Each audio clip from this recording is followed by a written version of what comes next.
Hello friends. आज आपसे बात करना चाहता हूँ कि ई कॉमर्स सेलर्स का सबसे बड़ा पेन क्या है पता है? क्या प्रोडक्ट की कॉस्ट होती है? नहीं। प्रोडक्ट डैमेज हो जाता है वो कॉस्ट होती है? नहीं। सब या कुरियर के चार्जेस देते हैं वो डिले होता है वो कॉस्ट है? नहीं। सबसे बड़ी कॉस्ट होती है, सबसे बड़ा पेन होता है आरटीओ। जो आरटीओ जो उनके पास रिसीव होता है वो सबसे बड़ा पेन होता है। उसके कारण क्या होते हैं? उसके कारण होते हैं कि जब बायर ऑर्डर प्लेस करता है तो उसमें कंप्लीट एड्रेस नहीं देता, हाउस नंबर नहीं होता, मिसिंग होता है, फ़ोन नंबर गलत होता है, या उसमें लैंडमार्क वगैरह नहीं होता है। जब डिलीवरी के लिए जाता है तो फ़ोन नंबर नॉट रीचेबल होता है। जब डिलीवरी के लिए लड़का जाता है तो वहाँ पर पता लगता है कि कस्टमर अवेलेबल नहीं है, सीओडी का कुछ इश्यू हो गया है, प्राइस का कोई इश्यू हो गया है। कस्टमर बोलेगा मूड नहीं है जी, अब लेने का मूड नहीं है, मैं तो गलती से डबल ऑर्डर कर दिया था, एक ऑर्डर मेरा पहले ही आ गया है, ये मेरा दूसरा ऑर्डर है, इसको आप वापस कर दो। उसकी जेब से क्या जा रहा है? मैंने तो वापस कर दिया। कुछ रीजन्स में जो जेन्युइन रीजन होते हैं कुरियर डिले के, वो ये भी होता है कि कस्टमर जो कुरियर कंपनीज हैं उनकी वजह से भी डिले हो जाता है। कई बार कोई फेस्टिवल रश हो गया, या कोई लोकल कोई इश्यू हो गया, कोई लीडर का कोई विजिट है, उस वजह से भी वहाँ पर थोड़ा सा डिले हो जाता है। उस वजह से भी कुरियर डिले होने की वजह से कस्टमर रिफ्यूज़ कर देता है। और सबसे बड़े रीजंस तो यही हैं कि जो फेक ऑर्डर्स होते हैं ना, कई कस्टमर कहते हैं, या कोई कंपटीटर भी इसको फेक ऑर्डर प्लेस कर देता है, जिसकी वजह से जो कस्टमर्स है उनको तो कोई नुकसान नहीं हो रहा। नुकसान किसको हो रहा है? सेलर को। उसकी जेब से क्या जाता है? उसको शिपिंग की कॉस्ट भी देनी पड़ती है, उसको आरटीओ की कॉस्ट भी देनी पड़ती है, पैकिंग की कॉस्ट अलग है, पार्सल डैमेज होकर आएगा उसकी कॉस्ट अलग है, और सबसे बड़ी कॉस्ट क्या हो जाती है उसको? वर्किंग कैपिटल उसकी ब्लॉक हो रखी है। वर्किंग कैपिटल उसकी सारी ब्लॉक हो गई। बायर का क्या गया? बायर ने तो ऑर्डर किया, मन किया ले लिया, मन किया नहीं लिया, वापस कर दिया। इसके लिए सबसे पहले हमें क्या करना चाहिए एज अ सेलर से मैं ये बात करना चाहूँगा कि सबसे पहले हमें क्या करना चाहिए, जो ऑर्डर्स आते हैं ना उसको कॉल करके कंफर्मेशन होनी चाहिए कि उसकी ऑर्डर कंफर्म है, उसका एड्रेस प्रॉपरली वेरीफाई होना चाहिए।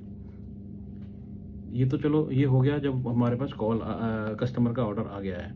और दूसरे तरीके से हम इसमें और क्या कर सकते हैं?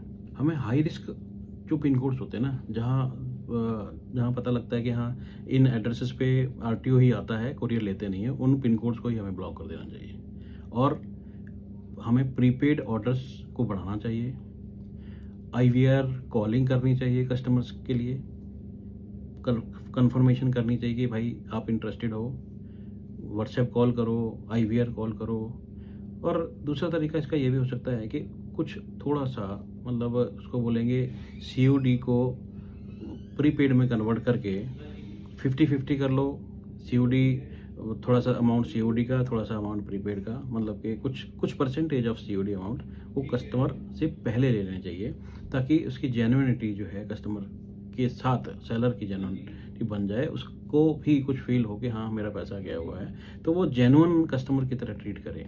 ना कि ऐसा है कि हाँ ठीक है, किसी ने एक ऑर्डर कर दिया, किसी ने 2 ऑर्डर कर दिया, एक ऑर्डर ले लिया, 2 ऑर्डर नहीं लिया, छोड़ दिया, क्योंकि उनकी जेब से तो कुछ जा ही नहीं रहा है। तो इस वीडियो में यही बताना चाहता था कि जो सेलर्स का पेन है कंसाइनमेंट्स को लेके, आरटीओस को लेके क्या होता है, तो एज अ कस्टमर मैं कस्टमर से भी ये रिक्वेस्ट करूँगा कि भाई लोग आप भी तो कुछ काम करते ही होगे। जो सेलर है वो भी तो एक बिजनेस कर रहा है, कहीं ना कहीं से उसने स्टार्ट किया, इतना कॉस्ट उसने लगाया है इन सारे चीज़ को करने के लिए, आपको सेटिस्फाई करने के लिए। वो क्या क्या किस किस अच्छे कुरियर, अच्छी कंपनीज के साथ वो जुड़ना चाहता है और आपको टाइमली डिलीवरी करना चाहता है। कई कस्टमर्स, मैं ये नहीं कह रहा कि ये सारे कस्टमर्स ऐसे हैं, सारे कस्टमर्स ऐसे नहीं हैं, कुछ कस्टमर्स हैं तो बहुत अच्छे मतलब ट्रीट करते हैं, बहुत अच्छी तरीके से पार्सल ऑर्डर किया और पार्सल ले लिया। लेकिन ये कुछ कस्टमर्स, ये उन लोगों के लिए वीडियो है जो जेन्युइन नहीं है, जिनको लगता है कि हाँ मजाक में ऑर्डर कर दिया था, मजाक में ठीक है चला गया, आ गया तो कोई बात नहीं, नहीं आ गया तो भी कोई बात नहीं। तो प्लीज़ ऐसा ना करें, और सेलर को भी अपना समझ के ऑर्डर करें, और जब पार्सल आपके पास आएगा तो उसको रिसीव करें प्रॉपर तरीके से, उसको यूज़ करें, उसके कमेंट्स करें, है ना? तो उसको यूज़ करिए ना, आप प्रोडक्ट को यूज़ करिए, आप यूज़ करके तो देखिए। आरटीओ में क्यों उसको फेंकना है? तो आज के लिए इस वीडियो में मेरे पास इतना ही, और कोरियर से रिलेटेड जानकारी के लिए मैं और भी वीडियोस बनाता रहूँगा। तो thank you so much. Please like, share, comment on this video, और सब्सक्राइब ज़रूर कर लें ताकि मैं और भी वीडियोस बनाने के लिए मेरे को मोटिवेशन मिले। Thank you so much.